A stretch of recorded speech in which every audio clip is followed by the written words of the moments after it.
இந்த நாளில நம்ம வந்து அந்த நேற்றைய தினத்தினுடைய தொடக்கத்த நம்ம பார்த்தோம். அதனுடைய தொடர்ப தான் நம்ம இன்னைக்கு பார்க்க போகிறோம். ஒருவேளை 2 கொரிந்தியரினுடைய அந்த அ முதல் 4 அதிகாரத்த நேத்து நம்ம பார்த்தோம். அந்த முதல் 4 அதிகாரத்தினுடைய சாராம்சத்த நம்ம நினைவுபடுத்திக்கிட்டா நல்லாருக்கும். நினைவு இருக்கும் அப்படின்னு சொல்லி நான் நினைக்கிறேன்.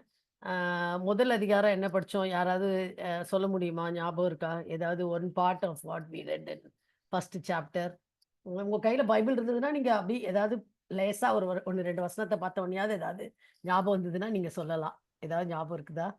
அப்படி? இன்ட்ரோடக்ஷன் குடுக்குறாரு. ஆமா. அவருடைய மினிஸ்ட்ரிய டிஃபெண்ட் பண்றாரு. டிஃபெண்ட் பண்றாரு. அவருடைய ஆண்டவர குறித்து சஃபரிங்ஸ் குறித்து சொல்லும்பொழுது சஃபரிங். ஆமா. சஃபரிங் பத்தி சொல்றாரு. ஆறுதல் அளிக்கும் தேவன். எங்களுக்கு ஆண்டவர் ஆறுதல் சகல குடுத்திருக்கிறதே உங்கள எல்லாம் ஆறுதலும். ஆறுதல் படுத்த தான். அதுதான் மெயின் சாராம்சம். அந்த ஃபர்ஸ்ட் சாப்டர்ல நம்ம ஆக்சுவலா பார்த்தோம் அப்படின்னு சொன்னா. அதுக்கப்புறம் பின்னாடி வந்து அந்த கொரிந்து திருச்சபை மக்கள் வந்து அவருக்கு மேல இருந்த ஒரு தவறான அபிப்பிராயம். அதையொட்டி அவர் எழுதுகிறார். அதைத் தொடர்ந்து அப்படியே 2வது அதிகாரத்திலயும் அத எழுதுறாரு. ஆனா 2வது அதிகாரத்துல முக்கியமா வந்து ஒரு காரியத்த சொல்றாரு. என்ன சொல்றாரு? 2வது அதிகாரத்துல அந்த 1 கொரிந்தியரோட ஒப்பிட்டு அந்த அ தவறு செய்து விலக்கப்பட்ட அந்த சகோதரன் மனம் திரும்பினதுனால, அவர மறுபடியுமா நம்ம எப்படி ஏற்றுக்கொள்ளணும்? இல்லாட்டி அவரு எப்படி சாத்தானுக்கு வந்து அது வந்து சந்தோஷமாயிரும் அப்படின்றத பத்தி அவரு அந்த இடத்துல எழுதுறத பத்தி நம்ம பார்க்கிறோம். அதுக்கப்புறம் ரட்சிக்கப்படுகிறவர்களுக்கு தேவனுடைய வார்த்தை வந்து எப்படி வந்து ஜீவனுக்கு ஏதுவாக இருக்கிறதும், ஆ அழுகி போகிறவர்களுக்கு வந்து அது மரணத்துக்கு ஏதுவா இருக்கிறது. அத பத்தியெல்லாம் எழுதுறாரு. 3வது அதிகாரத்துக்குள்ள வரும்போது, the old and the new covenant பழைய, புதிய உடன்படிக்கைக்குரிய வித்தியாசத்த வந்து அவர் அழகா எடுத்து காட்டுறத நம்ம பார்க்கிறோம். 4வது அதிகாரத்துக்குள்ள வரும்பொழுது, அவர் தன்னுடைய பாடுகளை குறித்து, அத வந்து எவ்வளோ மேன்மையாக அவர் எண்ணுகிறார், அதை எழுதுகிறார் அப்படின்றத குறித்து பார்த்தோம். இந்த 5வது அதிகாரத்துக்குள்ள நம்ம வரும்பொழுது, கிறிஸ்துவின் ஸ்தானாதிபதிகளா இருக்கிற நம்மளை குறித்து அவர் எழுதுறார். எப்படி, எதுக்காக அப்படின்னு சொல்லிட்டு. அதுல வந்து ஒரு கிறிஸ்தவனுடைய இந்த டெஸ்டினிக்கு வந்து ஒரு விதி அப்படின்ற ஒரு வார்த்தை தான் வருது. அல்லது எதிர்பார்ப்பு அப்படின்னு கூட நம்ம வச்சுக்கலாம். அல்லது அவங்களுடைய எதிர்காலம் அப்படின்னு சொல்லி. அத ஒரு பகுதியாகவும், அடுத்தது வந்து பவுல் வந்து தன்னுடைய ஊழியத்த வந்து பாதுகாத்து, எப்படி அத விவரிக்கிறார் அப்படின்னு பார்க்கிறோம். முதல் பகுதிய பார்க்கும்பொழுது, முதல் வசனம் இப்படிதான் ஆரம்பிக்குது. எப்படின்னா, பூமிக்குரிய கூடாரமாகிய நம்முடைய வீடு அழிந்து போனாலும், தேவனால் கட்டப்பட்ட கைவேலையில்லாத நித்திய வீடு பரலோகத்தில் நமக்கு உண்டு என்று அறிந்திருக்கிறோம். நம்ம வந்து அந்த நித்திய வீட தான் நம்ம எதிர்நோக்கி இருக்கிறோம். கிறிஸ்தவர்கள் எல்லாருக்கும் வந்து இந்த உலகம் வந்து நிரந்தரம் அல்லன்றது நல்லா தெரியும். கிறிஸ்தவர்கள் எல்லாருமே அந்த நித்திய நம்மளுக்கு இருக்கிற அந்த நித்திய வாழ்வை குறித்து, நித்திய வீடை குறித்து நம்ம வந்து எதிர்பார்த்து காத்திருக்கிறோம் அப்படின்னு சொல்லி எழுதுறார். அதே மாரி அவரு 2வது வசனத்திலிருந்து 4வது வசனம் வரைக்கும் வரும்பொழுது நம்ம என்ன சொல்றாரு அப்படின்னா, இந்த பூமிக்குரிய கூடாரத்த பத்தி நம்மளுக்கு வந்து ரொம்ப இது இல்ல. ஆனா நம்ம வந்து எல்லாருமே வந்து அந்த பரலோக கூடாரத்தை பெற்றுக்கொள்கிறதுக்கு நம்ம எப்படி வந்து வாஞ்சிக்கிறோம் அப்படின்றத பத்தி அவர் எழுதுறார். முக்கியமா அந்த இடத்துல நீங்க பார்த்தீங்க அப்படின்னு சொன்னா, அ நம்ம அந்த இந்த கூடாரத்தில் இருக்கிற நாம் பாரம் சுமந்து தவிக்கிறோம். 4வது வசனத்துல. அ இந்த போர்வையை களைந்து போட வேண்டும் என்று விரும்பாமல், மரணமானது ஜீவனாலே விழுங்கப்படுகிறதற்காக போர்வை தரித்தவர்களாய் இருக்க வேண்டும் என்று விரும்புகிறோம். இதற்கு நம்மை ஆயத்தப்படுத்துகிறவர் தேவனே, ஆவி என்னும் அச்சாரத்தை நமக்கு தந்தவரும் அவரே. அப்படின்னு சொல்லி எழுதுறார். அதாவது நம்ம வந்து இந்த உலகத்துல நம்ம வாழ்ந்து கொண்டிருக்கிறோம். ஆனா எதுக்காக மிகவும் வாஞ்சையா இருக்கிறோம்னா 2வது வசனத்துல, பரம வாசஸ்தலத்தை தரித்துக்கொள்ள மிகவும் வாஞ்சை உள்ளவர்களா இருக்கிறோம். அதுதான் நம்முடைய எதிர்பார்ப்பு. அதுதான் இட்ஸ் அவர் லாங்கிங். அதுதான் நம்முடைய ஏக்கம் அப்படின்னு எழுதுறார். அதே மாரி 5லிருந்து 8 வசனத்துக்கு வரும்பொழுது, அதுதான் நம்முடைய நம்பிக்கை அப்படின்றத அவரு வந்து உறுதிப்படுத்துறார். ஆ நம்ம வந்து அ 8வது வசனத்துக்கு வரும்பொழுது பார்த்தோம் அப்படின்னு சொன்னா, நாம் தைரியமாகவே இருந்து இந்த தேகத்தை விட்டு குடிபோகவும், கர்த்தரிடத்தில் குடியிருக்கவும் அதிகமாய் விரும்புகிறோம். மிகவும் வாஞ்சையா இருக்கிறோம். அதிகமாய் விரும்புகிறோம் அப்படின்லாம் எழுதுறாரு. ஒருவேளை கொரிந்திய திருச்சபை மக்கள் அப்படித்தான் இருந்தாங்களா? அல்லது இவர் வந்து ஒரு பெரிய எதிர்பார்ப்போடு எழுதுறாரா? இன்னைக்கு கிறிஸ்தவர்களா இருக்கிற நம்ம வந்து உண்மையிலேயே அததான் ரொம்ப வாஞ்சிக்கிறோமா? அததான் நான் அத படிக்கும்பொழுது நான் ரொம்ப யோசித்தேன். நம்முடைய எண்ணம், நம்முடைய வாழ்க்கையின் நடக்கைகள் எல்லாமே அந்த நித்தியத்தை எதிர்பார்த்தவர்களாக நம்ம வாழுகிறவர்களாக நம்ம இருக்கணும். ஆனா, நெறைய நேரம் உலகத்தின் கவலைகள், உலகத்தின் காரியங்கள் இவைகளை குறித்து நம்ம எவ்ளோ அ கவலைப்பட்டு, கலங்கி அப்படிலாம் நிக்கிறோம்ல. ஆனா, இந்த இடத்துல இந்த வசனங்கள் எல்லாம் வாசிக்கும் பொழுது, அதுதான் நம்முடைய வாஞ்சை, அதுதான் நம்மளுடைய விருப்பம், அதுதான் நம்மளுடைய எல்லாமே அப்படின்னு சொல்லி இருக்குது அப்படின்னு சொல்லி அவர் எழுதுறார். அப்படிதான் நம்ம இருக்கணும். இன்னும் பார்த்தோம்னா 9, 10 வசனங்கள பார்க்கும்பொழுது, அதுதான் நம்மளுடைய குறிக்கோளாகவும் இருக்கும் அப்படின்னு சொல்லி போட்டிருக்கு. அதாவது அவருக்கு பிரியமானவர்களா இருக்க நாடுகிறோம். ஏனெனில் சரீரத்தில் அவனவன் செய்த நன்மைக்காவது, தீமைக்காவது தக்க பலனை அடையும்படிக்கு நம்ம எல்லாரும் கிறிஸ்துவின் நியாயாசனத்திற்கு முன்பாக வெளிப்பட வேண்டும். இந்த ஒரு எண்ணம் வந்து நம்ம எல்லாருக்கும் இருக்கணும். ஆண்டவருடைய நியாயாசனத்திற்கு முன்பாக நாம் வெளிப்பட நம்ம வந்து ஆயத்தப்பட்டு கொண்டிருக்கிறோம் இப்போ. ஸோ அந்த அ அ நம்ம செய்கிற ஒரு நன்மையோ அல்லது தீமையோ, அது எல்லாமே அந்த நியாயாசனத்துக்கு முன்பாக வந்து நியாயம் தீர்க்கப்படும். அதை நம்ம மனதில கொண்டவர்களாக இந்த உலகத்தில வாழ நம்மள அழைக்கிறார். அதோடு கூட கடைசியா சொல்லும்பொழுது 11வது வசனத்தில அவ என்ன சொல்றார் அப்படின்னா, அ "ஆகையால் கர்த்தருக்கு பயப்படத்தக்கது என்று அறிந்து மனுஷருக்கு புத்தி சொல்லுகிறோம். தேவனுக்கு முன்பாக வெளியரங்கமாய் இருக்கிறோம். உங்கள் மனசாட்சிக்கும் வெளியரங்கமாய் இருக்கிறோம்." எவ்வளோ அவருடைய லைஃப் வந்து ஒரு ஓப்பன் புக்கா இருந்திருக்கு அப்படின்னு சொல்லி பார்க்கும்பொழுது, not only before God but also before men. நம்ம சில நேரத்துல சொல்லுவோம், "இதெல்லாம் எல்லாருக்கும் ஒண்ணும் புரியாது. அதெல்லாம் ஆண்டவருக்கு புரியும்." அப்படின்னு சொல்லிட்டு நம்ம ஆண்டவருக்கு முன்னாடி கரெக்ட்டா இருக்கிறோன்றத ஆனா நம்ம சொல்லிக்கலாம். ஆனா இந்த இடத்துல பவுல் சொல்றாரு, "நான் உங்களுக்கு முன்னாடி கூட உங்கள் மனசாட்சிக்கும் வெளியரங்கமா இருக்கிறோம் என்று நம்புகிறேன்." அப்படின்னு எழுதுறாரு. ஸோ அப்படி வந்து அ ஒரு கிறிஸ்தவனா இருக்கிற ஒருவருடைய வாழ்க்கை வந்து எப்படிப்பட்டதாக இருக்கும், என்ன எதிர்பார்ப்போடு கூட வாழணும், இந்த உலகத்துல இருக்கிற பொழுது கூட நம்ம எந்த ஜாக்கிரதையோடு கூட இருக்கணும் அப்படின்றத வந்து அவர் வெளிப்படுத்துகிறத நம்ம பார்க்கிறோம். அடுத்த பகுதியை குறித்து பார்க்கும் பொழுது, பவுல் வந்து தன்னுடைய ஊழியத்த வந்து அழகா வந்து விவரிக்கிறார். அதுல நம்ம பார்க்கிறோம், அ நெறைய காரியங்கள் நம்ம பார்க்கிறோம். 12வது வசனத்துல போகும்பொழுது, அவர் தன்னுடைய ஊழியத்த வந்து நியாயப்படுத்துகிறார். இதனாலே நாங்கள் உங்களுக்கு முன்பாக எங்களை மறுபடியும் மெச்சிக்கொள்ளாமல், இருதயத்தினால் அல்ல, வெளி வேஷத்தில் மேன்மை பாராட்டுகிறவர்களுக்கு எதிரே எங்களை குறித்து நீங்கள் மேன்மை பாராட்டும்படிக்கு ஏது உண்டாக்குகிறோம். அதாவது எங்கள பத்தி நாங்களே பேசணும்னு இல்ல. ஆனா எங்கள பத்தி நீங்க பேசுவீங்க அப்படின்றதுக்கு நாங்க வந்து ஒரு வழிய உண்டு பண்ணியிருக்கிறோம். ஆ ஏது உண்டாக்கியிருக்கிறோம் அப்படின்னு சொல்லி சொல்றார். 13லிருந்து 15 வசனங்கள நம்ம பார்த்தோம் அப்படின்னு சொன்னா, அந்த இடத்துல வந்து பவுல் வந்து ஒரு பைத்தியக்காரரை போல அத சொல்லல. ஆனா அவர் கடவுளுடைய அன்புனால தூண்டப்பட்டதுனால தான் அதை செய்றாரு அப்படின்னு சொல்லி எழுதுறாரு. 14வது வசனத்துல வரும்பொழுது, கிறிஸ்துவனுடைய அன்பு எங்களை நெருக்கி ஏவுகிறது. ஏனென்றால் எல்லாருக்காகவும் ஒருவரே மரித்திருக்க எல்லாரும் மரித்தார்கள் என்றும், பிழைத்திருக்கிறவர்கள் இனி தங்களுக்கென்று பிழைத்திராமல் தங்களுக்காக மரித்து எழுந்தவருக்கென்று பிழைத்திருக்கும்படி அவர் எல்லாருக்காகவும் மரித்தார் என்றும் நிதானிக்கிறோம். சரியா? அப்போ நம்ம அவர் சொல்றாரு, "நாங்க வந்து தெளிந்த புத்தி உள்ளவர்களா தான் இது எல்லாத்தையுமே நாங்க பேசுறோம்." அப்படின்னு சொல்றாரு. ஏன்னா இந்த யூதர்கள் வந்து அவர வந்து ரொம்ப வந்து அவருடைய வாழ்க்கை அல்லது அவருடைய எழுத்துக்கள் இவைகளை எல்லாம் குறித்து அவங்க ரொம்ப வந்து கண்டனம் பண்ணிக்கொண்டே இருக்கிறார்கள். அப்படிப்பட்ட சூழ்நிலையில தான் இவர் வந்து இந்த லெட்டர் எல்லாம் எழுதுறதுனால, அவர் வந்து நான் வந்து கிறிஸ்துவனுடைய அன்பு நிமித்தமா தான், அந்த அன்பு என்னை நெருக்கி ஏவுகிறது நிமித்தமா தான் நான் இத செய்றேன் அப்படின்னு சொல்லி எழுதுறார். அதோடு கூட நீங்க பார்த்தீங்க அப்படின்னு சொன்னா 16வது வசனத்துக்கு வரும்போது, "ஆகையால் இது முதற்கொண்டு நாங்கள் ஒருவனையும் மாம்சத்தின்படி அறியோம். நாங்கள் கிறிஸ்துவையும் மாம்சத்தின்படி அறிந்திருந்தாலும், இனி ஒருபோதும் அவரை மாம்சத்தின்படி அறியோம். இப்படி இருக்க, ஒருவன் கிறிஸ்துவுக்குள் இருந்தால் புது சிருஷ்டியா இருக்கிறான். பழையவைகள் ஒழிந்து போயின, எல்லாம் புதிதாயின." ஒருவேளை இந்த புதிய வாழ்க்கை எனக்கு கிடைச்சிருக்கிற இந்த புதிய வாழ்க்கை வந்து ஆ ரொம்ப ஒ ரொம்ப ஒரு முக்கியமான ஒரு வாழ்க்கை. இது வந்து கிறிஸ்துவினால எனக்கு கிடைத்திருக்கு. இயேசு கிறிஸ்துவினுடைய உயிர்த்தெழுதலினால எனக்கு கிடைக்கப்பட்டிருக்கிற இந்த புதிய வாழ்க்கை. கிறிஸ்துவுக்குள்ள நான் புது சிருஷ்டியாய் மாறி இருக்கிறது, இயேசு கிறிஸ்து ஒரு புது ஜீவன் எனக்கு குடுத்திருக்கிறதுனால. ஸோ இந்த இந்த மற்ற காரியங்கள் வந்து என்னுடைய வாழ்க்கையில ரொம்ப முக்கியத்துவம் வாய்ந்தது அல்ல, அப்படின்னு சொல்றார். இந்த புது ஜீவன் அல்லது இந்த புதிய வாழ்க்கை அல்லது இந்த புதிய மனிதனாய் நான் மாறி இருக்கிறது எதற்காக அப்படி என்று சொன்னால், அந்த 18ஆம் வசனம் ஆரம்பிக்கும் போதுல இவையெல்லாம் அப்படின்னு ஆரம்பிக்குது. இவையெல்லாம் தேவனாலே உண்டாயிருக்கிறது. அவர் இயேசு கிறிஸ்துவைக் கொண்டு நம்மை தம்மோடே ஒப்புரவாக்குதலின் ஊழியத்தை எங்களுக்கு ஒப்புக் கொடுத்தார்.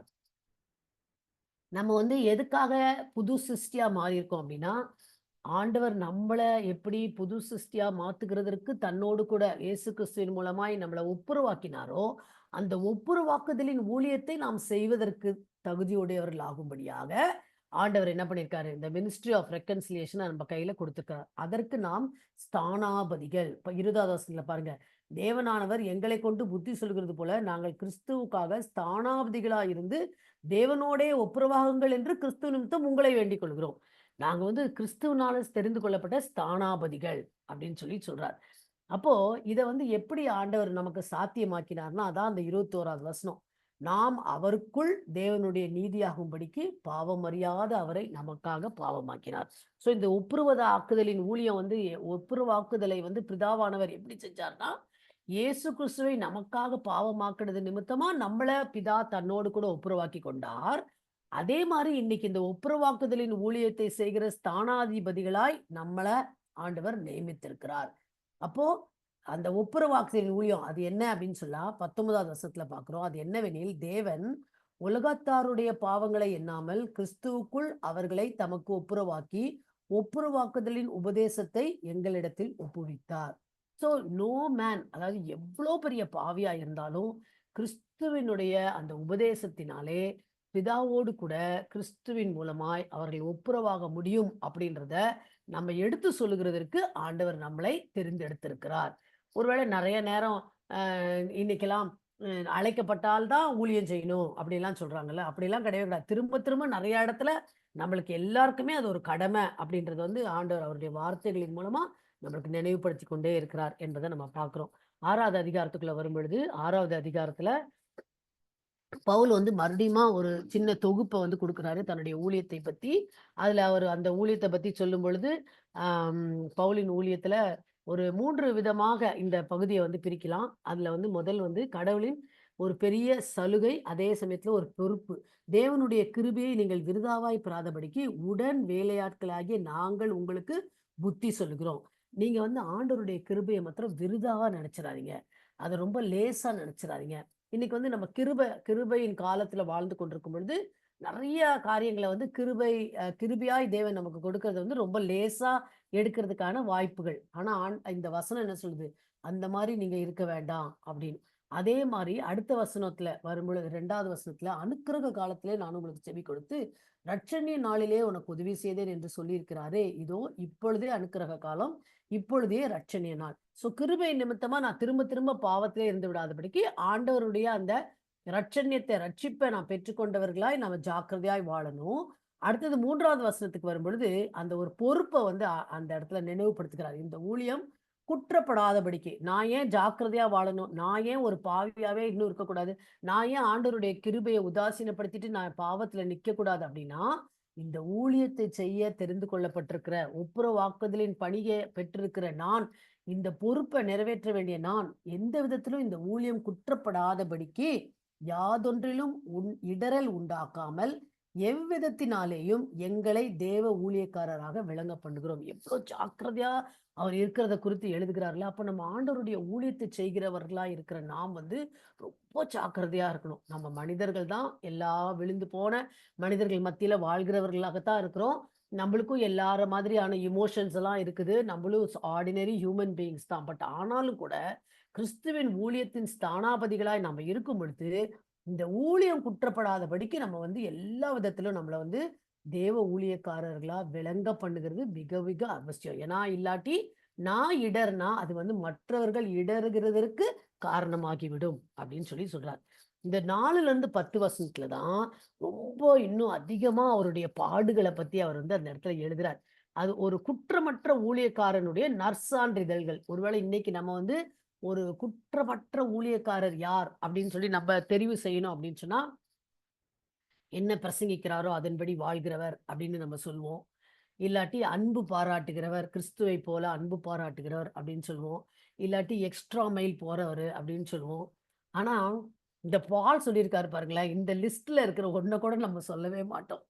இதுல நீங்க பார்த்தீங்கன்னா 4வது வசனத்துலேருந்து 10வது வசனம் வரைக்கும் ஒரு 30 காரியம் போட்டிருக்கு. மிகுந்த பொறுமையிலும், உபத்திரவங்களிலும், நெருக்கங்களிலும், இடுக்கண்களிலும், அடிகளிலும், காவல்களிலும், கலகங்களிலும், பிரயாசங்களிலும், கண்விழிப்புகளிலும், உபவாசங்களிலும், கற்பிலும், அறிவிலும், நீடிய சாந்தத்திலும், தயவிலும், பரிசுத்த ஆவியிலும், மாயமற்ற அன்பிலும், சத்திய வசனத்திலும், திவ்ய பலத்திலும், நீதியாகிய வலது இடது பக்கத்து ஆயுதங்களை தரித்திருக்கிறதிலும், கனத்திலும், கனவீனத்திலும், துர்க்கீர்த்தியிலும், நற்கீர்த்தியிலும், எத்தர் எண்ணப்பட்டாலும் நிஜஸ்தராகவும், அறியப்படாதவர்கள் எண்ணப்பட்டாலும் நன்றாய் அறியப்பட்டவர்களாகவும், சாகிறவர்கள் எண்ணப்பட்டாலும் உயிரோடு இருக்கிறவர்களாகவும், தண்டிக்கப்படுகிறவர்கள் எண்ணப்பட்டாலும் கொல்லப்படாதவர்களாகவும், துக்கப்படுகிறவர்கள் எண்ணப்பட்டாலும் எப்பொழுதும் சந்தோஷப்படுகிறவர்களாகவும், தரித்திரர் எண்ணப்பட்டாலும் அநேகரை ஐஸ்வர்யவான்களாக ஆக்குகிறவர்களாகவும், ஒன்றுமில்லாதவர்கள் எண்ணப்பட்டாலும் சகலத்தையும் உடையவர்களாகவும் எங்களை விளங்க பண்ணுகிறோம்.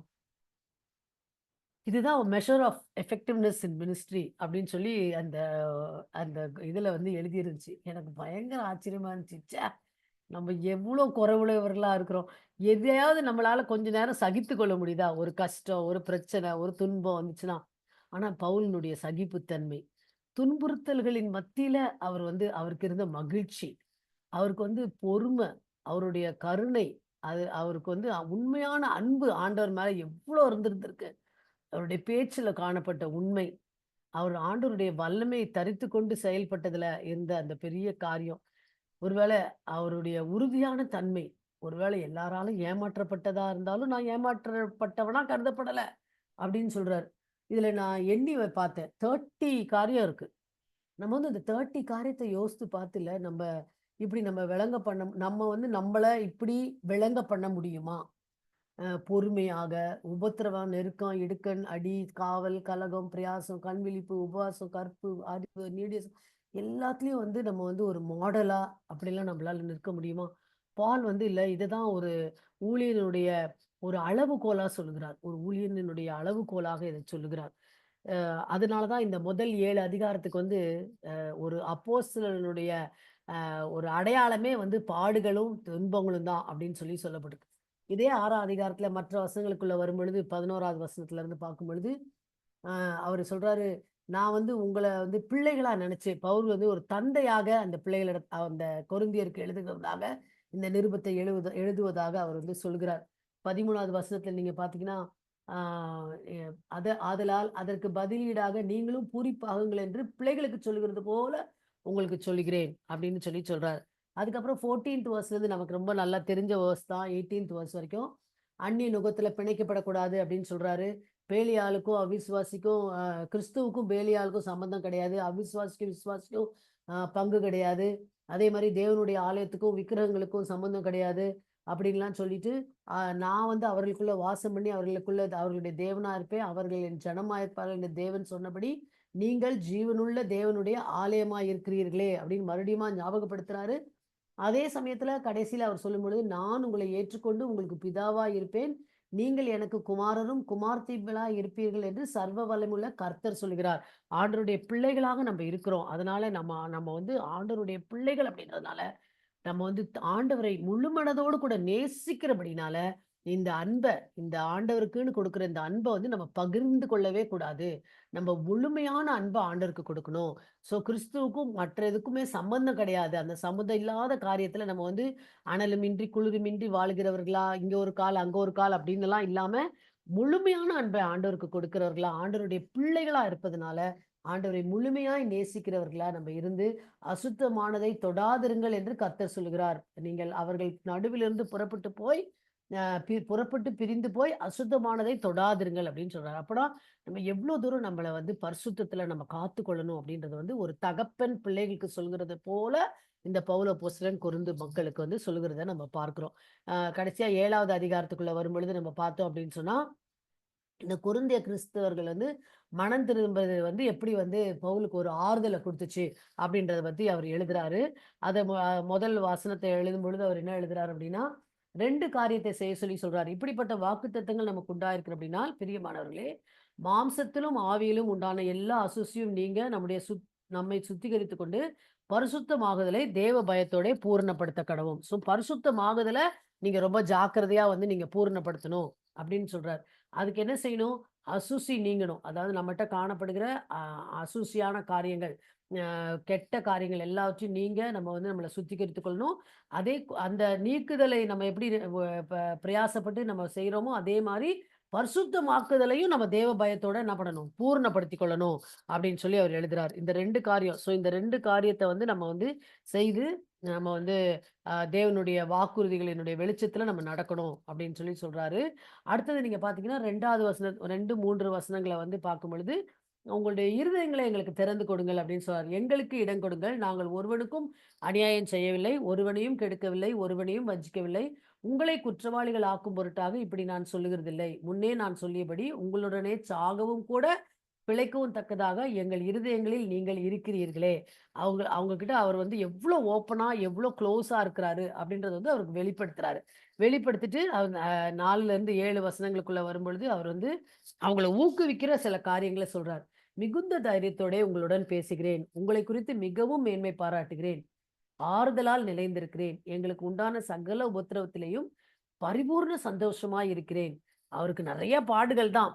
அந்த கொரிந்தியர்கள் வந்து இவர பத்தி தப்பா பேசுறத பத்தியெல்லாம் ஒரு 2 அதிகாரத்துக்கு முன்னாடி வந்து அவங்கள கண்டிச்செல்லாம் எழுதுறாரு. ஆனாலும் இந்த இடத்துல வரும்போது அவர் என்ன சொல்றாரு பாருங்க. "உங்கள பத்தி நான் ரொம்ப பெருமையா இருக்கிறேன். உங்கள பத்தி நான் வந்து ஆறுதலால நிறைந்திருக்கிறேன். உபத்திரவத்தில கூட நான் பூரண சந்தோஷமா இருக்கிறேன்." அப்படிலாம் எழுதுறாரு. எ எப்படி என்றால், நாங்கள் மக்கதோனியா நாட்டில் வந்தபோது, எங்கள் சரீரத்திற்கு இளைப்பாறுதல் ஒன்றுமில்லாமல் எப்பக்கத்திலேயும் உபத்திரவப்பட்டோம். புறம்பே போராட்டங்களும், உள்ளே பயங்களும் இருந்தன. ஆகிலும் சிறுமைப்பட்டவர்களுக்கு ஆறுதல் செய்கிற தேவன் தீத்து வந்ததினாலே எங்களுக்கு ஆறுதல் செய்தார். அந்த அ அவன் வந்ததினாலே மாத்திரமல்ல, உங்கள் வாஞ்சையையும், உங்கள் துக்கிப்பையும், என்னைப் பற்றி உங்களுக்கு உண்டான பக்தி வைராக்கியத்தையும் அவன் கண்டு உங்களால் அடைந்த ஆறுதலை தெரியப்படுத்தினதினாலும், நானும் ஆறுதல் அடைந்து அதிகமாய் சந்தோஷப்பட்டேன். அதாவது நான் வந்து ஆக்சுவலா வந்து பிசிக்கலா நெறைய சஃபரிங்ல நான் இருந்தேன். அவர் எழுதும்போது எழுதுறாரு. நான் பிசிக்கலா நெறைய சஃபரிங்ல நான் இருந்தேன். ஆனாலும், சிறுமைப்பட்டவருக்கு ஆறுதல் செய்கிற தேவன் வந்து தீர்த்து அம்ச்சு என்ன பண்ணாரு? எனக்கு ஒரு ஆறுதல குடுத்தாரு. எப்படிப்பட்ட ஆறுதல் அப்டின்னா, நீங்க என் மேல வாஞ்சையா இருக்கிறது, நீங்க என்ன அ எ என்ன எனக்கு என்ன பத்தி நீங்க வந்து விசாரித்தது, எனக்கு வந்து நீங்க வந்து இப்டி நீங்க என்ன மேல அவ்ளோ வாஞ்சையா இருக்கிறத பத்திலாம் தீர்த்து வரும்போது என்ட்ட சொன்னபொழுது, நானும் என்ன பண்ணேன்? ஆறுதல் அடைந்து அதை குறித்து கேள்விப்பட்டு ரொம்ப சந்தோஷப்பட்டேன். அப்டின்னு சொல்லி எழுதுறார். அடுத்ததாக அவர் எழுதும்போது என்ன சொல்றாரு அப்டின்னா, அ 8வது வசனத்துல, 9வது வசனத்துல, 12ஆம் வசனம் வரைக்கும், "நான் நிருபத்தினாலே உங்களை துக்கப்படுத்தியிருந்தும், அந்த நிருபம் கொஞ்ச பொழுதாகிலும் உங்களை துக்கப்படுத்தினது என்று கண்டு நான் மனஸ்தாபப்பட்டிருந்தும், இப்பொழுது மனஸ்தாபப்படுகிறதில்லை. இப்பொழுது சந்தோஷப்படுகிறேன். நீங்கள் துக்கப்பட்டதற்காக அல்ல, மனம் திரும்புவதற்கு ஏதுவாக துக்கப்பட்டதற்காகவே சந்தோஷப்படுகிறேன். நீங்கள் ஒன்றிலும் எங்களால் நஷ்டப்படாதபடிக்கு தேவனுக்கேற்ற துக்கம் அடைந்தீர்களே.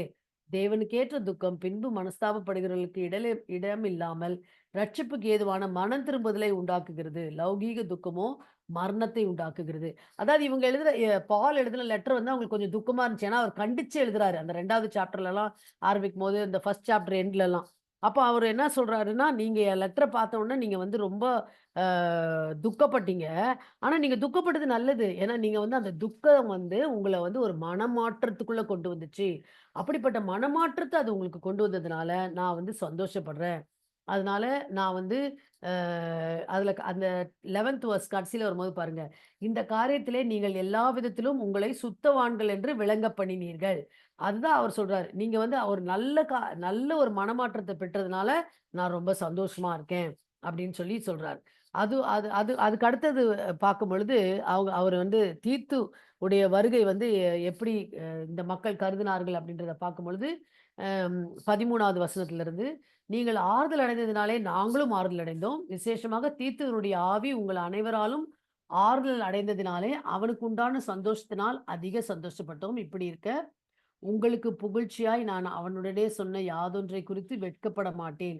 நாங்கள் சகலத்தையும் உங்களுக்கு சத்தியமாய் சொன்னது போல, தீத்துவுடனே நாங்கள் உங்களுக்கு புகழ்ச்சியாய் சொன்னதும் சத்தியமாக விளங்கிற்றே. ஏன் அந்த சத்தியம் சத்தியம்ன்ற வார்த்தைய அவர் யூஸ் பண்றாருன்னா, அந்த முன்னாடி நம்ம நேத்து உள்ள பகுதியில பார்த்த மாரி, ஆம், இல்லை அப்படின்ற ஒரு ஒரு டபுள் கேம் விளையாடுற ஆள் பால் இல்ல. அப்படின்றத அவர் உறுதிப்படுத்துறாரு மறுபடியும் எழுதும் பொழுது. மேலும் நீங்கள் எல்லாரும் கட்டளைக்கு அமைந்து பயத்தோடும் நடுக்கத்தோடும் தன்னை ஏற்றுக்கொண்டதை அவன் நினைக்கையில், அவனுடைய உள்ளம் உங்களைப் பற்றி அதிக அன்பாயிருக்கிறது. ஆகையால் எல்லா விதத்திலும் உங்களைக் குறித்து எனக்கு திட நம்பிக்கை உண்டாயிருக்கிறது என்று சந்தோஷப்படுகிறேன். இந்த பகுதியில மாத்திரமே ஒரு 4 வாட்டி சொல்றாரு. நான் உங்களால நான் சந்தோஷப்படுறேன், சந்தோஷப்படுறேன், சந்தோஷப்படுறேன்னு. ஒவ்வொரு வாட்டியும் அவங்கள ஊக்கப்படுத்தி எழுதுறாரு. ஒருவேள ஒரு பகுதியில கண்டிச்சு எழுத வேண்டிய சமயத்துல கண்டிச்சு எழுதுறாரு. ஆனா தீத்துவுடைய விசிட் வந்து தீத்து கொண்டு வந்த நல்ல செய்தியெல்லாம் அவர் கேள்விப்பட்ட உடனே, அவர்களால் அவர் பெற்ற ஆறுதலை குறித்து சந்தோஷப்படுறேன் அப்படின்றாரு. இந்த இடத்துல வந்து தீத்துவ பத்தி அவங்க தீத்து வந்து சொன்ன அந்த ரிப்போர்ட் வந்து இவர ரொம்ப சந்தோஷப்படுத்தினத வச்சு அவர் வந்து அந்த இடத்துல எழுதுறாரு. எவ்விடத்திலும் உங்களை குறித்து எனக்கு திட நம்பிக்கை உண்டாயிருக்கிறது என்று. எவ்வளோ ஒரு அந்த பீப்பிள் மேல ஒரு பாசிட்டிவ் ஆட்டிட்யூட் வந்து பாலுக்கு இருந்திருக்குல்ல. ஒருவேளை நம்பளால ஆண்டவருக்குள்ள வழிநடத்தப்பட்ட யாராவது வந்து ஒரு சின்ன தவற செய்துட்டாங்க அப்படின்னா கூட, அவங்கள வந்து நம்ம கண்டித்துட்டு, அதுக்கப்புறம் அவங்க கிட்ட வந்து நம்மளுடைய நம்மளுடைய ஆட்டிட்யூட் அவங்க கிட்ட வந்து எப்படி மாறிரும் அப்படின்னா, ஜென்ரலா மனுஷீகத்துல வந்து எப்படி மாறிரும் அப்படின்னா, ஐயோ! இவங்க நிலைத்திருப்பாங்களான்னே தெரியலையே! இவங்க இவங்க வந்து சரியா தான் அவங்களுடைய வாழ்க்கையில இருக்கிறாங்களா? அப்படின்னு ஒரு டவுட் வந்துரும் நம்மளுக்கு அவங்க மேல. ஆனா இங்க வந்து பால் வந்து அவங்க எவ்வளோ தவறுகள் செய்றாங்க, விலகி போறாங்க. அந்த அ ச பாலையே குற்றப்படுத்துறாங்க. ஆனா வந்து அவங்கள அதற்கெல்லாம் அவர் வந்து தட்டி கொடுத்து சரிப்படுத்த வேண்டியத சரிப்படுத்திட்டு, பின்னாடி எழுத எழுத அவர்கள பத்தி அவரு அவ்வளோ ரொம்ப நல்ல காரியங்களை வந்து எழுதுகிறத நம்ம பார்க்கிறோம். அவ்வளோ உற்சாகப்படுத்தி எழுதுகிறத நம்ம பார்க்கிறோம். அப்ப இந்த முதல் 7 அதிகாரம் தான் ஒரு பகுதி அப்படின்னு சொல்லி நம்ம பார்த்தோம். இது ஆக்சுவலா இதுவரைக்கும் நம்ம நேத்து முடிச்சிருந்திருக்கணும். ஆனா இந்த முதல் அதிகாரத்துல நம்ம இந்த முதல் 7 அதிகாரத்துல நம்ம கற்றுக்கொள்கிறது என்ன அப்படின்னு சொன்னா, துன்பமும் வறுமையும் வந்து அப்போஸ்தலத்துக்கு ஒரு சான்றாகும். துன்பங்கள் இருக்கலாம், வறுமை கூட இருக்கலாம். ஆனா அது வந்து அப்போஸ்தலனுக்கு ஒரு சான்று அப்படின்றத நம்ம மறந்து போகக்கூடாது. அதே மாரி பவுல் வந்து தன்னுடைய உழைப்புல சந்தித்த பிரச்சனைகள், சிரமங்கள் எல்லாவற்றிலும் அவர் வந்து ஒரு ஆறுதல் பெற்றாரு. அதன் மூலமா ஆண்டவர்கிட்ட இருந்து ஒரு பெரிய ஆதரவை அவர் பெற்றுக்கொண்டார் அப்படின்னு சொல்லி அவர் எழுதுறத பார்க்கிறோம். கடைசியா நம்ம இப்ப இன்னைக்கு பார்த்ததுல, பவுலின் ஊழிய பயனுறுதிறன் திறனின் அளவுகோல். ஒரு ஒரு ஊழியனுடைய அளவுகோல். ஒரு ஊழியன வந்து நம்ம who is an effective minister of the lord அப்படின்னு சொல்லி நம்ம பார்த்தோம் அப்படின்னு சொன்னா, இந்த மாதிரி இந்த 30 காரியங்கள் இந்த 6ஆம் அதிகாரத்துல நம்ம பார்த்தோம்ல, இந்த காரியங்களை உடையவர்களாய் நம்ம இருக்கிறது தான். ஒருவேளை நம்ம மற்ற காரியங்கள் எல்லாம் கூட அவசியம் தான். ஆனா அத விட துன்பங்கள் வரும்பொழுது, பிரச்சனைகள் வரும்பொழுது, கண் விழிப்புகள் வரும்பொழுது, உபவாச நேரங்கள் இருக்க வேண்டிய சமயங்களில, இப்படி பலவிதமான போராட்டங்களுக்குள்ளாக நம்ம செல்ல வேண்டிய சூழ்நிலைகளா இருந்தாலும், அதை எல்லாவற்றையும் நம்ம சந்தோஷமா ஏற்றுக்கொண்டு செய்கிறவர்களா இருக்கும் பொழுது தான், நம்மளுடைய அ நம்மளுடைய வாழ்க்கை வந்து ஒரு ஆண்டவரை பிரதிபலிக்கிற ஒரு வாசிக்கப்படுகிற ஒரு நிருபமாக நம்ம மாற முடியும் அப்படின்றத நம்ம இந்த பகுதியிலிருந்து அறிந்து கொள்கிறோம். 2வதாக இருக்கிற இந்த பகுதி வந்து 8, 9 இந்த 2 அதிகாரத்தையும் கொண்டது. இதுல வந்து முதல் வந்து நம்ம பார்க்கிறோம் கொடுப்பதுல வந்து ஒரு ஊக்கத்த வந்து இந்த இடத்துல வந்து அவர் சொல்றார். மக்கதோனியர்களை வைத்து ஒரு எடுத்துக்காட்டாக அவர் வந்து அத சொல்றத நம்ம பார்க்கிறோம். அப்போ முதல் 5 வசனங்கள் 8ஆம் அதிகாரத்துல நம்ம பார்த்தோம் அப்படின்னு சொன்னா, மக்கதோனிய கிறிஸ்தவர்களுடைய உதாரத்துவ குணத்தை குறித்து அவர் எழுதுகிறார். அவர்கள் எப்படி கொடுத்தார்கள்ன்னு. 2வது வசனத்துல பின்பகுதியில வாசிக்கிறோம். தங்கள் பரிபூர்ண சந்தோஷத்தினாலே மிகுந்த உதாரத்துவமாய் கொடுத்தார்கள். அவங்க உபத்திரவத்துல இருந்தாங்க. அவங்க சோதிக்கப்படுகிற சூழ்நிலையில இருந்தாங்க. கொடிய தரித்திரமுடையவர்களாக அவர்கள் இருந்தார்கள். அந்த 2வது வசனத்தினுடைய ஆரம்ப பகுதி பார்க்கிறோம். ஆனா மக்கெதோனியா சிறுசபையினர் என்ன பண்ணாங்களாம், சந்தோஷமா மிகுந்த உதாரத்துவமாய் அவர்கள் கொடுத்தார்களாம். அதுல ப இன்னும் கொஞ்சம் பின்னாடி வரும்பொழுது நம்ம பார்த்தோம் அப்படின்னு சொன்னா, 3வது வசனத்துல, தங்கள் திராணிக்கு தக்கதாகவும், தங்கள் திராணிக்கு மிஞ்சியும் கொடுக்க தாங்களே மனதுள்ளவர்களா இருந்தார்கள் என்பதற்கு நான் சாட்சி. தங்கள் உபகாரத்தையும் பரிசுத்தவான்களில் செய்யப்படும் தர்ம ஊழியத்தின் பங்கையும் நாங்கள் ஏற்றுக்கொள்ளும்படி அவர்கள் எங்களை மிகவும் வேண்டிக் கொண்டார்கள். நாங்கள் நினைத்தபடி மாத்திரம் கூடாமல் தேவனுடைய சித்தத்தினாலே முன்பு தங்களைத்தாமே கர்த்தருக்கும் பின்பு எங்களுக்கும் ஒப்பு கொடுத்தார்கள். அதுதான் ரொம்ப முக்கியம். கொடுப்பதுல வந்து அதுதான் ரொம்ப முக்கியம். இன்னைக்கு நம்ம காணிக்கை குடுக்கலாம், ஊழியங்கள தாங்கலாம், ஊழியக்காரருக்கு உதவி செய்யலாம், இப்படி நெறைய செய்யலாம். ஆனா, முதல் நம்மள ஆண்டவருக்கு கொடுத்திருக்கிறோமா? அது ரொம்ப முக்கியம். அப்படி இல்லாத ஒரு கொடுத்தல் வந்து, ஆ வேதத்தின்படி அவ்வளோ சரியான ஒரு கொடுத்தல் கிடையாது. அப்படிதான் இந்த பகுதியில நம்ம கற்றுக்கொள்கிறோம். முதலாவது தங்களை தாமே கர்த்தருக்கும், பின்பு எங்களுக்கும். எப்படி கொடுத்தாங்க? உதார்த்தவமாய் கொடுத்தாங்க. திராணிக்கு மிஞ்சி கொடுத்தாங்க. அவர்களே சந்தோஷமாக கொடுத்தார்கள். அது மாத்திரம் இல்லாம, அந்த ஊழியக்காரர்கள் வந்து அத வாங்கிக் கொள்ளும்படி பவுலுக்கு வந்து அவங்க குடுத்திருக்கிறாங்க அப்படின்னு சொல்லி நாங்க பார்க்கிறோம். 4வது வசனத்துல. அடுத்தது 6ல 8 வசனங்கள பார்க்கும்போது, கொடுப்பதில் பவுலினுடைய கனிவான, ஞானமான ஊக்கத்த வந்து அவர் சொல்றார். ஆதலால் தீத்து இந்த தர்ம காரியத்தை உங்களிடத்தில் தொடங்கினபடியே அதை முடிக்கவும் வேண்டும் என்று அவனை கேட்டுக்கொண்டோம். அல்லாமலும் விசுவாசத்திலும், போதிப்பிலும், அறிவிலும், எல்லாவித ஜாக்கிரதையிலும் எங்கள் மேலுள்ள உங்கள் அன்பிலும், மற்றெல்லா காரியங்களிலும் நீங்கள் பெருகியிருக்கிறது போல இந்த தர்ம காரியத்திலும் பெருக வேண்டும். எவ்வளோ அழகா அவர் எழுதுறார் பாருங்க. இதை நான் கட்டளையாகச் சொல்லாமல் மற்றவர்களுடைய ஜாக்கிரதையைக் கொண்டு உங்கள் அன்பின் உண்மையை சோதிக்கும் பொருட்டே சொல்லுகிறேன். நீங்க கொடுக்கறதுல வளரணும் அப்படின்னு சொல்லி சொல்றார். நீங்க கொடுக்கறதுல பெருகணும். மத்ததுல எல்லாத்துலயும் பெருகி இருக்கிற மாரி, நீங்க கொடுக்கறதுலயும் பெருகுகிறவர்களாய் இருக்க வேண்டும் அப்படின்னு சொல்லி கொரிந்து திருச்சபைக்கு அவர் எழுதுறார். 9வது வசனத்துக்கு வரும்பொழுது, நம்முடைய கர்த்தராகிய இயேசு கிறிஸ்துவின் கிருபையை அறிந்திருக்கிறீர்களே, அவர் ஐஸ்வர்யமுள்ளவராயிருந்தும் நீங்கள் அவருடைய தரித்திரத்தினாலே ஐஸ்வர்யர்களாகும்படிக்கு உங்கள் நிமித்தம் தரித்திரரானாரே. அப்போ ஜீசஸ வந்து ஒரு எக்ஸாம்பிளா வைக்கிறார். ஃபர்ஸ்ட் மக்கதோனிய திருச்சபையை ஒரு எக்ஸாம்பிளா வைக்கிறாரு. செகண்ட் வந்து இயேசு கிறிஸ்துவை ஒரு எக்ஸாம்பிளா வைக்கிறார். அவர் எப்படி தன்னை முழுசுமா ஒண்ணுமில்லாதாக்கி நம்மளுக்கு அவரை கொடுத்ததுனால நம்ம இன்னைக்கு எப்படி ஐஸ்வர்யவான்களா இருக்கிறோம். அது மாதிரி கிவிங் ஷுட் அஃபெக்ட் மீ. அதாவது அதனாலதான் ஆண்டவர் வந்து அந்த ஏழை விதவை போட்ட 2 காசை வந்து பெரிதான ஒரு காணிக்கை அப்படின்னு ஆண்டவர் அங்கீகரித்ததுக்கு முக்கிய காரணமே என்ன அப்படின்னா, தனக்கு உண்டான எல்லாவற்றையும் அவ போட்டா. இன்னைக்கு ஆனா கொடுப்பது நம்மள வந்து ஏதாவது விதத்துல அஃபெக்ட் பண்ணுதா? ஆண்டவருக்கு காணிக்கை கொடுக்கிறதா இருந்தாலும் சரி, ஊழியங்களை தாங்குகிறதா இருந்தாலும் சரி, அல்லது ஊழியக்காரர்களுக்கு கொடுக்கிற ஏதாவது ஒரு உதவியா இருந்தாலும் சரி, அல்லது யாரையாவது படிக்க வைக்கிறதுக்காக நான் செலவு பண்ற பணமா இருந்தாலும் சரி, எந்த ஆண்டவரை முன்னிட்டு ஆண்டவரை மனசுல பேசுறதுனால நான் செய்யற எந்த உதவியா இருந்தாலும் சரி, அதனால நான் என்னுடைய இதையாவது நான் குறைத்து கொண்டிருக்கிறேனா? யோசித்து பார்க்கலாம். அவர் தரித்திரராகி நம்மள ஐஸ்வர்யவான்களாக்கி இருக்கிறாரு. அந்த அளவுக்கு நம்ம கொடுக்கணும் அப்படின்னு இந்த பகுதியில இருந்து நமக்கு கற்றுக் கொடுக்கிறார். அதுதான் உண்மையான கொடுக்கிற ஒரு குணம் அப்படின்னு சொல்லி நம்ம அறிந்து கொள்கிறோம். அதைத் தொடர்ந்து நம்ம பார்க்கும் பொழுது, கொடுப்பது தொடர்பான ஆலோசனைகள கொஞ்சம் நடைமுறை காரியங்கள அவர் சொல்றார். அ 10லிருந்து 12வது வசனத்துக்கு வரும்பொழுது, அம் அ 11வது வசனத்துல கொ கொடுக்க வேண்டும் என்கிற விருப்பம் உண்டாயிருந்தது போல உங்களுக்கு உள்ளவைகளில் எடுத்து அதை நிறைவேற்றுதலும் உண்டாவதாக. அதாவது நீங்க கொடுக்கணும்னு நினைச்சது மாத்திரம் அதோட நிறுத்திடாதீங்க. நீங்க கொடுக்கணும்னு நினைச்சத உங்ககிட்ட இருக்கிறதுல இருந்து எடுத்து அதை நிறைவேற்றிடுங்க. நீங்க நினைச்சத நிறைவேற்றிடுங்க அப்படின்னு சொல்லி சொல்றாரு.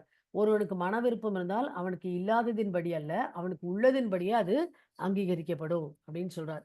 13லிருந்து 15 வசனத்துக்கு வரும்பொழுது, எதுக்கு கொடுக்கிறோம் அப்படின்றத நம்ம வந்து தெரிந்திருக்கணும் அப்படின்னு சொல்றாரு. எதுக்கு கொடுக்கிறோம் அப்படின்னா, 13ஆம் வசனத்தின் கடைசியில இருக்கு பாருங்க.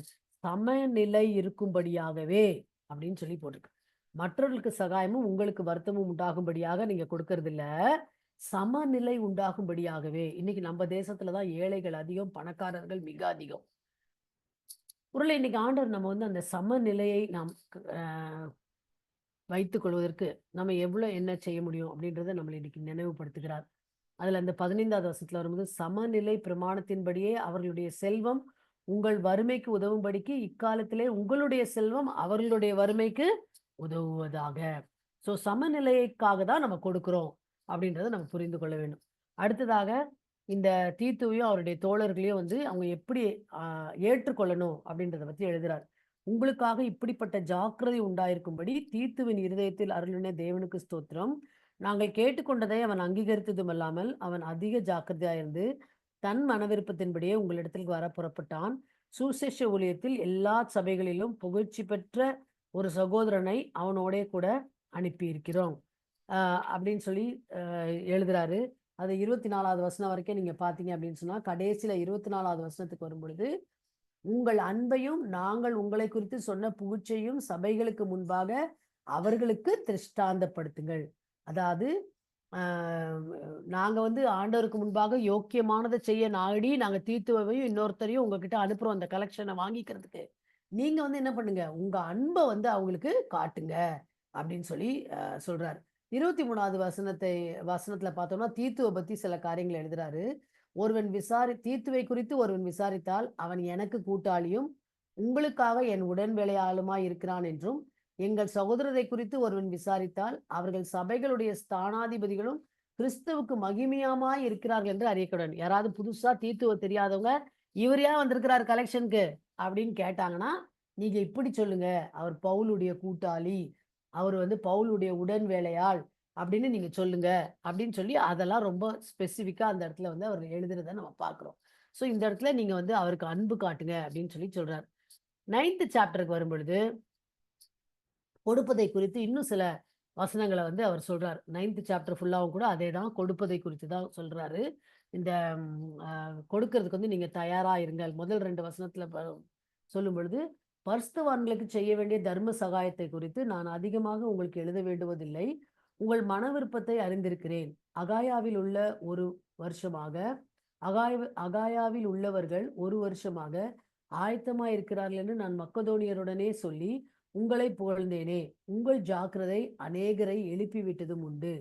ஸோ நீங்க வந்து ரொம்ப வில்லிங்னஸோட நீங்க வந்து ரொம்ப விருப்பத்தோட நீங்க வந்து கொடுக்கறதுக்கு வந்து முன் வந்திருக்கிறதுனால நான் வந்து உங்களை பத்தி நான் புகழ்ந்திருக்கிறேன், உங்களை நான் பாராட்டுறேன் அப்படின்னு சொல்லி எழுதுறாரு. அதோடு கூட அவர் என்ன சொல்றாரு, 3-5 வசனத்தை வாசிக்கும் பொழுது யார வந்து அனுப்பியிருக்குன்னு சொல்றாரு. அப்படி இருந்தும் உங்களை குறித்து நாங்கள் சொன்ன புகழ்ச்சி இந்த காரியத்திலே வீணாய் போகாமல், நான் சொன்னபடி நீங்கள் ஆயத்தப்பட்டவர்களாய் இருப்பதற்கு இந்த சகோதரரை அனுப்பினேன். மக்கதோனியர் என்னுடனே கூட வந்து உங்களை ஆயத்தப்படாதவர்களாக இருக்க கண்டால், இவ்வளவு நிச்சயமாக உங்களை புகழ்ந்ததற்காக நீங்கள் வெட்கப்படுவீர்கள் என்று நாங்கள் சொல்லாமல், நாங்களே வெட்கப்பட வேண்டியதாயிருக்கும். ஆகையால் வாக்குத்தத்தம் பண்ணப்பட்டிருக்கிற உங்கள் தான தர்மமானது லோபத்தனமாய் கொடுக்கப்பட்டதாய் இராமல் உதார்த்தமாய் கொடுக்கப்பட்டதாய் இருக்கும்படியாக அதை ஆயத்தப்படுத்துகிறதற்கு சகோதரரை ஏவி உங்களிடத்தில் முன்னதாக அனுப்புவது எனக்கு அவசியம் என்று காணப்பட்டது. அதாவது எல்லாத்தையுமே ஒரு பாசிட்டிவ் நோட்டோட அப்படி வந்து அவர் பேசுறார். நீங்க கொடுக்கறதுக்கு ரெடியா இருக்கீங்க அப்படின்னு முதல்ல எழுதுறாரு. அடுத்ததுல எழுதுறாரு, ஒருவேளை மக்கதோனியர் வரும்பொழுது நீங்க வந்து ஒருவேளை ஆயத்தமா இல்லாம ஆயிட்டீங்கன்னா, நான் உங்களை பத்தி எழுதுனதெல்லாம் ஒரு மாதிரி வெட்கத்தை உண்டு பண்ணுகிறதா மாறிடும். அதனால நான் வந்து தீத்துவே அனுப்பிடலாம் அப்படின்னு சொல்லி நான் வந்து யோசிக்கிறேன் அப்படின்னு சொல்லி அவர் வந்து அந்த இடத்துல எழுதுறதை நம்ம பார்க்கிறோம். அதனால உங்களிடத்தில் முன்னதாக அனுப்புவது எனக்கு அவசியம் என்று, அதனால முன்னாடியே நான் வந்து இந்த கரெக்ஷனை பண்றதுக்கு தீத்துவை நான் வந்து அனுப்புறேன் அப்படின்னு சொல்லி அவர் எழுதுறார். அதோடு கூட நீங்க வந்து பாத்தீங்க அப்படின்னு சொன்னா, கொடுப்பதற்கு வெகுமதி இருக்குதா, ஆண்டவர் வந்து ஒரு கொடுக்கிறவர்களை எப்படி கருதுகிறார் அப்படின்னு சொல்லி இந்த அடுத்த பகுதியில் எழுதுறார்.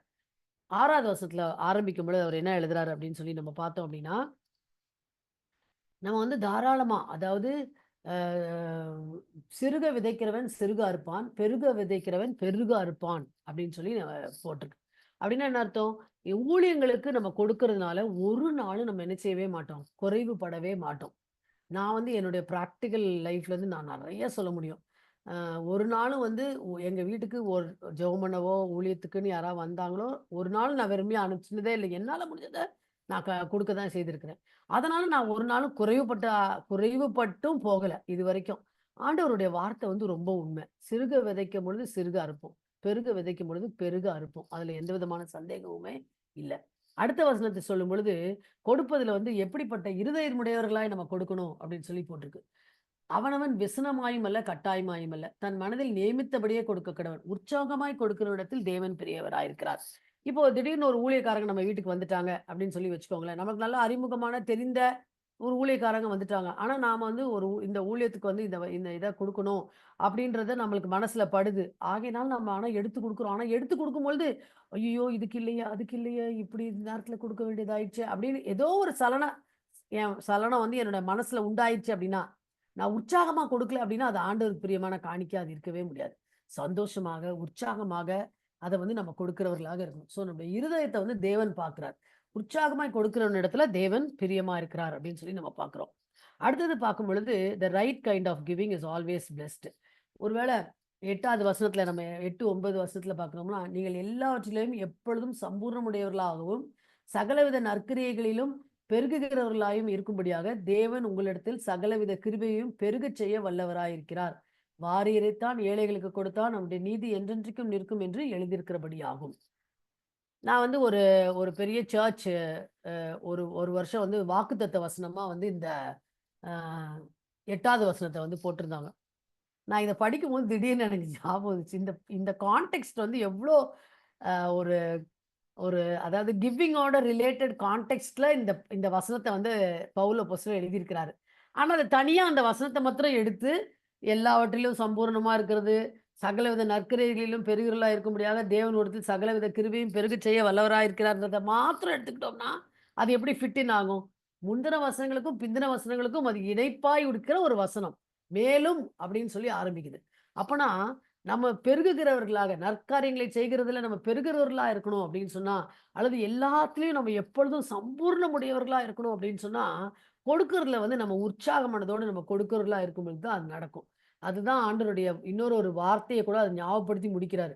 "வாரியரைத்தான் ஏழைகளுக்கு கொடுத்தான், அவருடைய நீதி என்றென்றைக்கும் நிற்கும் என்று எழுதியிருக்கிறபடியாகும்." வாரியர் தான் ஏழைகளுக்கு கொடுத்தான், அதனால ஆண்டவர் அவனுக்கு திருப்ப அவ்வளத்தையும் குடுத்துருவாரு அப்படின்லாம் கிடையவே கிடையாது. ஆண்டவர் அவனுடைய நீதியை நிலைநாட்டுகிறார். அதுதான். அதுதான் நம்ம வந்து புரிந்து கொள்ள வேண்டியது. நம்ம குடுத்தா ஆண்டவர் நமக்கு எல்லாத்தையும் திருப்பி குடுத்துருவாரு. அந்த எண்ணமும் தவறு. ஆண்டவர் நம்ம கிட்ட குடுக்கணும்னு ஞாபகப்படுத்திட்டார்னா, நம்ம குடுக்கறது அவசியம். அப்படின்றத தான் இந்த பகுதி வந்து நமக்கு வெளிப்படுத்துகிறதாக இருக்கிறது. அடுத்தது 10, 11 வசனத்துல நம்ம பார்க்கும் பொழுது, கிறிஸ்தவர் அந்த கொரிந்திய கிறிஸ்தவர்களுடைய ஆசீர்வாதத்துக்காக அவர் ஜெபிக்கிறத நம்ம பார்க்கிறோம்.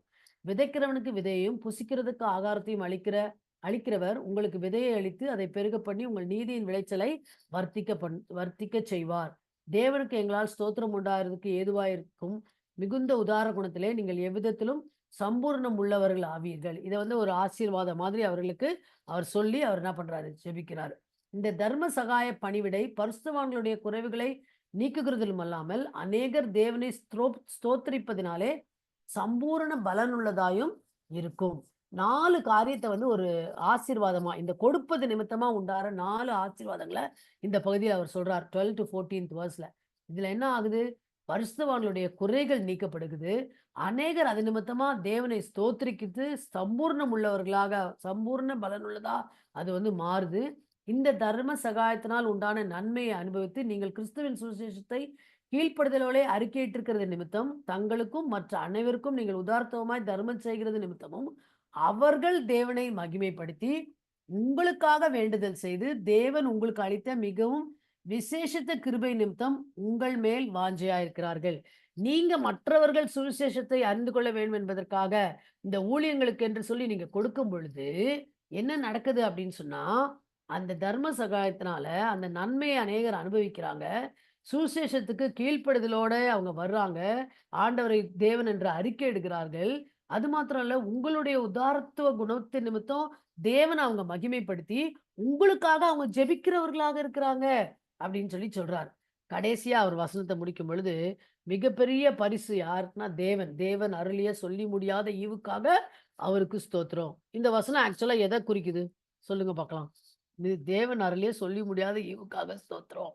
அப்படின்னா இந்த பகுதி ஃபுல்லா 8 அதிகாரம், 9 அதிகாரம் எல்லாமே கொடுப்பதை பத்தி தான். கொடுப்பது வந்து தேவன் அருளுகிற ஒரு ஈவு. உதவி செய்வது, காணிக்கை கொடுப்பது அப்படின்றது வந்து உதாரத்துவமாய் கொடுப்பது அப்படின்றது தேவன் அருளுகிற ஒரு பெரிய ஈவு. ஆண்டவர் அருளிய அப்படிப்பட்ட சொல்லி முடியாத ஈவுக்காக அவருக்கு ஸ்தோத்திரம். ஆண்டவர் அப்படிப்பட்ட கொடுக்கிறவர்களாக நம்மளை வைத்திருப்பார் என்று சொன்னால், ஆண்டவரே அதுக்கு உமக்கு ஸ்தோத்திரம். அதுதான் இந்த வசனம் சொல்லுது. ஆனா இந்த வசனத்தை நிறைய நேரத்துல அதை மட்டும் தனியா எடுத்து நிறைய இடத்துல அதை யூஸ் பண்றதை நம்ம பார்க்கிறோம். ஆனா அது சரிதானா அப்படின்னு சொல்லி நம்மளே நிதானித்து அறிந்து கொள்வது மிக மிக நல்லது. ஸோ இந்த பகுதியின் மூலமாக நம்ம என்ன கற்றுக்கொள்கிறோம்? இந்த 8, 9 அதிகாரத்தின் மூலமாக நம்ம என்ன கற்றுக்கொள்கிறோம் அப்படின்னு சொல்லி நம்ம பார்த்தோம் அப்படின்னு சொன்னா, the example of the Macedonian Christians, அவங்க முதலாவது தங்களை ஆண்டவருக்கு என்றும் கொடுப்பதில் மக்கதோனியா கிறிஸ்தவர்களின் உதாரணம் என்ன அப்படின்னா, முதலாவது தங்களையும் பின் பணத்தையும் ஆண்டவருக்காக அவர்கள் கொடுத்தார்கள். முதலாவது தங்களை கொடுத்தார்கள், அதற்கு பின் தங்களுக்கு உண்டான பணத்தை அவர்கள் கொடுத்தார்கள் அப்படின்னு சொல்லி நம்ம பார்க்கிறோம். அடுத்ததாக நம்ம இந்த பகுதியிலிருந்து கற்றுக்கொள்கிற இன்னொரு பெரிய உண்மை என்ன அப்படின்னு சொன்னா, எதுக்காக கொடுக்கிறோம்? எதுக்காக நம்ம கொடுக்கிறோம் அப்படின்னு சொன்னா, டு ஹேவ் அன் ஈக்வாலிட்டி. ஆண்டவர் வந்து சமத்துவத்தை விரும்புகிற, சமநிலையை விரும்புகிற தேவனாய் இருக்கிறார். அந்த சமநிலை உண்டாகிறதற்காக நான் கொடுக்கிறேன். ஊழியங்களுக்காக கொடுப்பது மாத்திரம் இல்ல. ஈவன் நம்ம வீட்டுல வேலை செய்கிறவர்கள் அல்லது நமக்கு தெரிந்த ஏழை எளியோர், அப்படிப்பட்டவர்களுடைய கல்விக்கு கொடுக்கலாம். மற்ற அநேக தேவையோடு கூட இருக்கிற மக்களினுடைய ஒருவேளை சுகவீனங்களில் அவர்களுக்கு உதவி செய்கிறதற்காக நம்ம கொடுக்கலாம். அப்படின்னு பல விதங்களில் வந்து நம்மளால வந்து மற்றவர்களுக்கு உதவி செய்ததன் மூலமா ஒரு சமநிலையை கொண்டு வர முடியும். ஸோ அப்படிப்பட்ட ஒரு காரணத்துக்காக தான் நம்ம கொடுக்குறோம் அப்படின்றத நம்ம மறந்து போகக்கூடாது. அதே மாதிரி giving should come from a right heart. உற்சாகமாய் கொடுக்கிறவர்களாய் நம்ம காணப்பட வேண்டும். அது தேவன் கொடுக்கிற ஒரு பெரிய ஈவு. உற்சாகமாய் கொடுக்கிறவனிடத்தில் தேவன் பிரியமாயிருக்கிறார். ஸோ அப்படிப்பட்ட கிருபையில நம்ம பலப்பட ஆண்டவர் தாமே நமக்கு உதவி செய்வாராக.